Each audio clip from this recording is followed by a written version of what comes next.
নমস্কার বন্ধুরা, গল্পে গল্পে চ্যানেলে আপনাদেরকে জানাই স্বাগত। আমাদের চ্যানেলে সব ধরনের গল্পই শোনানো হয়ে থাকে। চ্যানেলটা ভালো লাগলে সাবস্ক্রাইব করে লাইক এবং শেয়ার করে দেবেন। আমাদের চ্যানেলে আজকে শোনানো হবে সাহিত্যিক প্রচেত গুপ্তর ছোট গল্প কলম।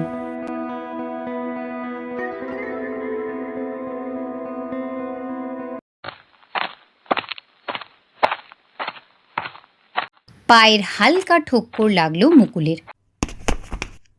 ইটের টুকরো থাকলে যেমন লাগে। আজ মুকুলের বেজায় তাড়া। অফিসে পৌঁছতে হবে সকাল 9টার মধ্যে।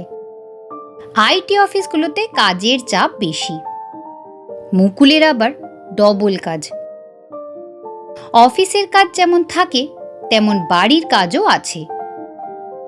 সে কলকাতায় একা থাকে, তাকেই সব করতে হয়।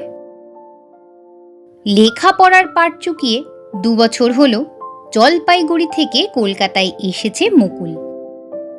পরীক্ষায় ভালো রেজাল্ট করেছিল। কাজ পেয়ে গিয়েছে নামি এক আইটি কোম্পানিতে। চাকরি ভালো পেলেও কলকাতায় থাকার জায়গা নিয়েছিল সমস্যা।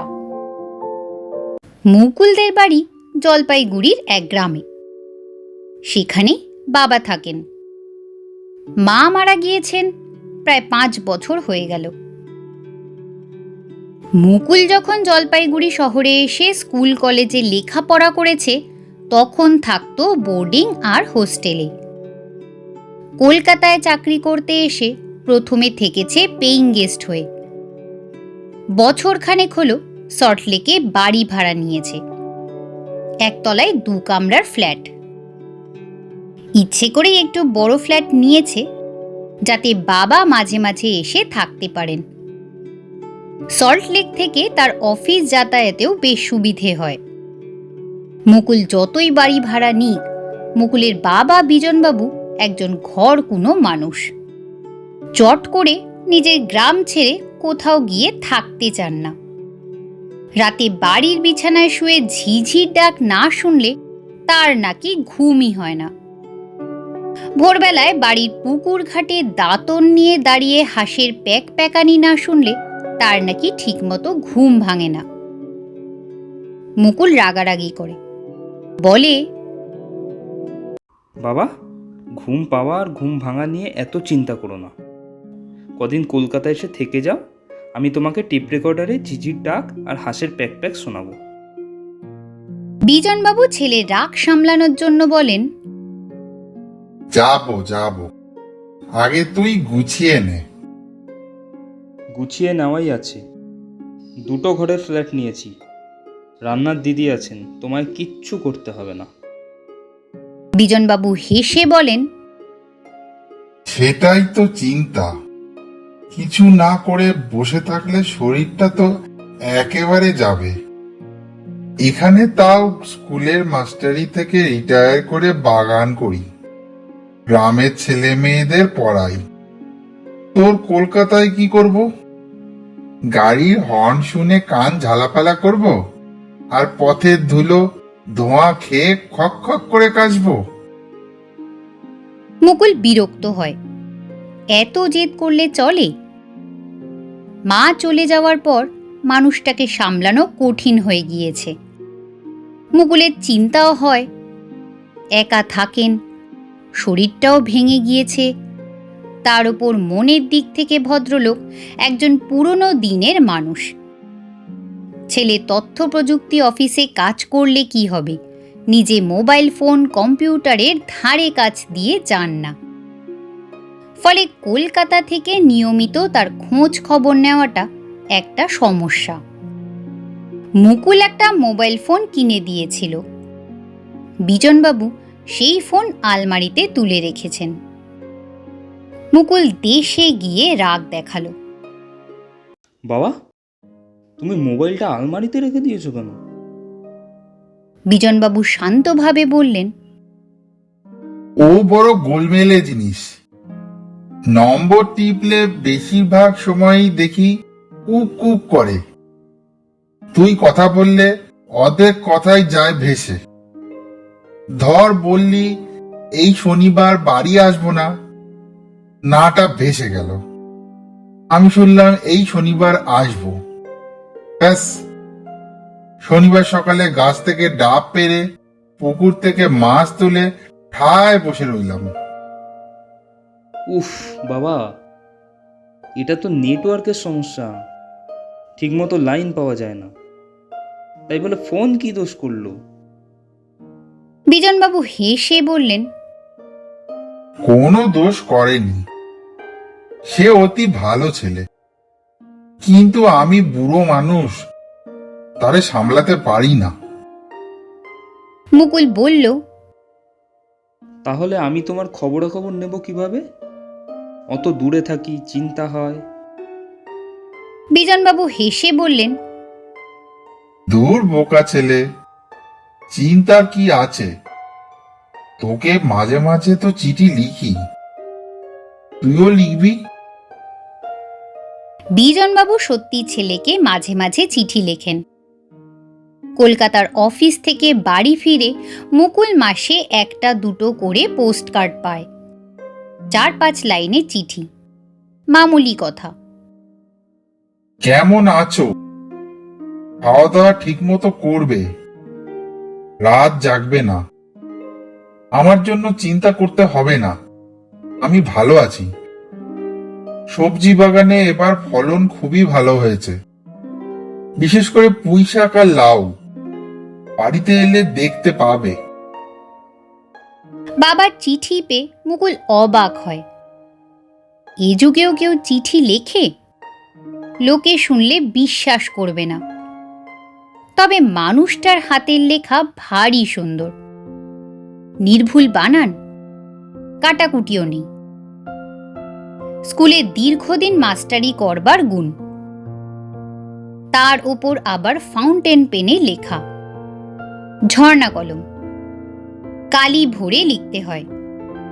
এই ধরনের কলমের ব্যবহার তো আজকাল উঠেই গেছে।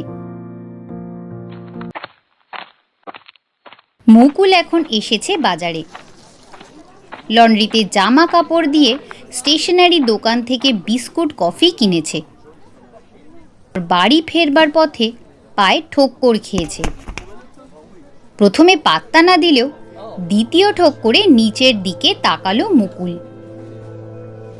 যেন ইচ্ছে করে পায়ের সামনে এসে পড়ল।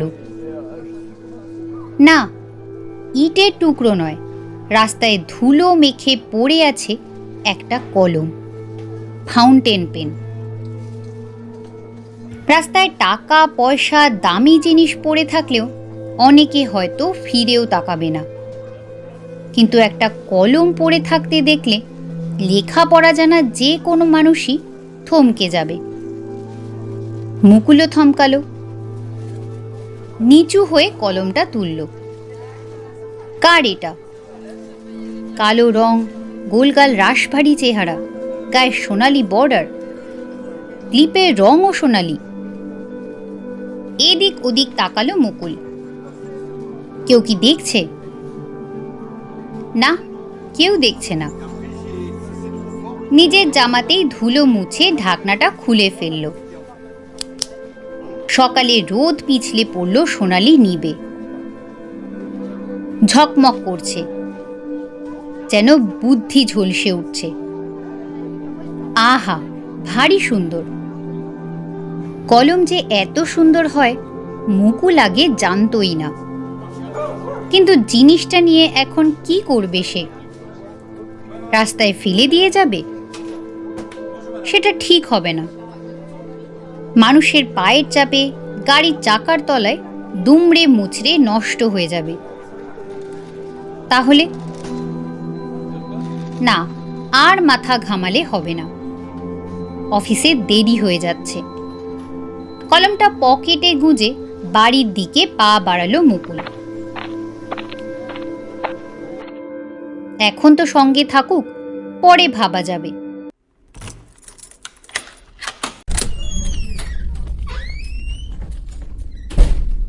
বাড়ি ফিরে টেবিলের ওপর কুড়িয়ে পাওয়া কলমটা ফেলে স্নানে ছুটল মুকুল। টেবিলটা অগোছালো, বই খাতা, অফিসের রিপোর্ট, বাবার পোস্টকার্ড ছড়ানো। সারাদিন অফিসের চাপে কলমের কথা ভুলেই গেল মুকুল।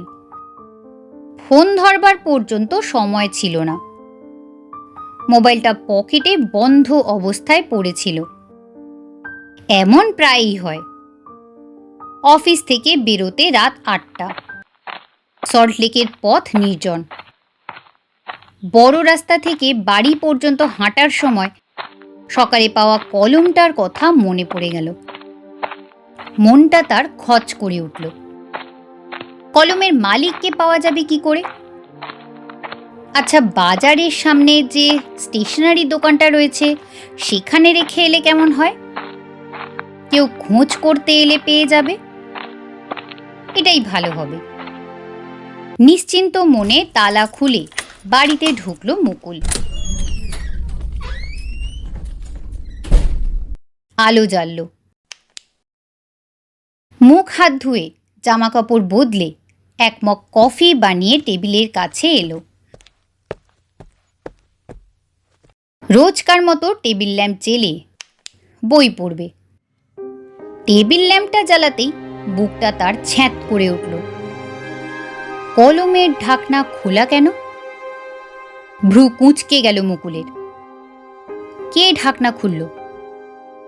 অফিসে যাওয়ার সময় তো বাড়িতে তালা দিয়ে গিয়েছিল সে। তাহলে নিজেই ভুল করে খুলে গিয়েছে? মনে পড়ছে না তার।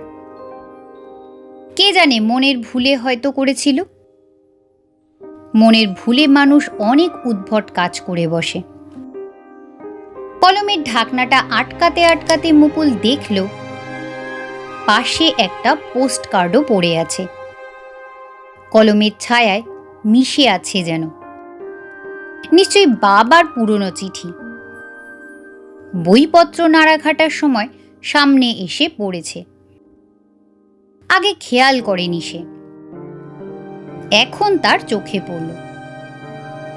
পোস্ট কার্ডটা হাতে তুলল মুকুল। কেমন ভেজা ভেজা লাগছে। জল পড়েছিল নাকি? চিঠিতে অল্প কটা লাইন লেখা। মুকুল, কেমন আছিস বাবা? আমার শরীরটা কদিন ভালো যাচ্ছে না। মাঝে মাঝে মাথা ঘোরে। পারলে একবার বাড়ি আসিস। মুকুলের হালকা চিন্তা হলো, এই চিঠি কি সে আগে পড়েছে? নিশ্চয়ই পড়েছে। মাথা ঘোরার সমস্যা বাবার বহু দিনের। তারপরেও শনিবার গ্রামে যাবে বলে ঠিক করল মুকুল। একটা বই টেনে নিল, কিন্তু মন বসাতে পারল না।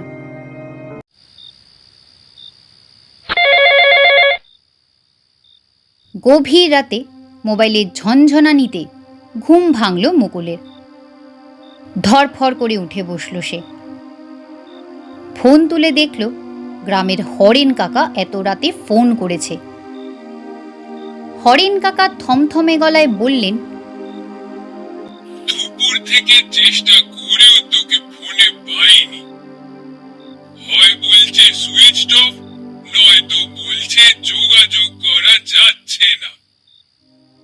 আজ সকালে তোর বাবা পুকুর ঘাটে বসে কাকে যেন চিঠি লিখছিলেন। হঠাৎই মাথা ঘুরে যায়। পোস্টকার্ড কলম হাত ফসকে জলে পড়ে। সেগুলো বাঁচাতে গিয়ে উনিও হুড়মুড় করে জলে পড়ে। মাথায় আর বুকে খুব আঘাত লেগেছে। গ্রামের হেলথ সেন্টারে ভর্তি করিয়েছি। তুই কাল ভোরে রওনা দে মুকুল। ভোরবেলা ব্যাগ গুছিয়ে টেবিলের সামনে এসে দাঁড়ালো মুকুল। কলমটা তুলে নিল। বাবা যদি বেঁচে থাকেন, কলমটা তো তাকে ফেরত দিতে হবে।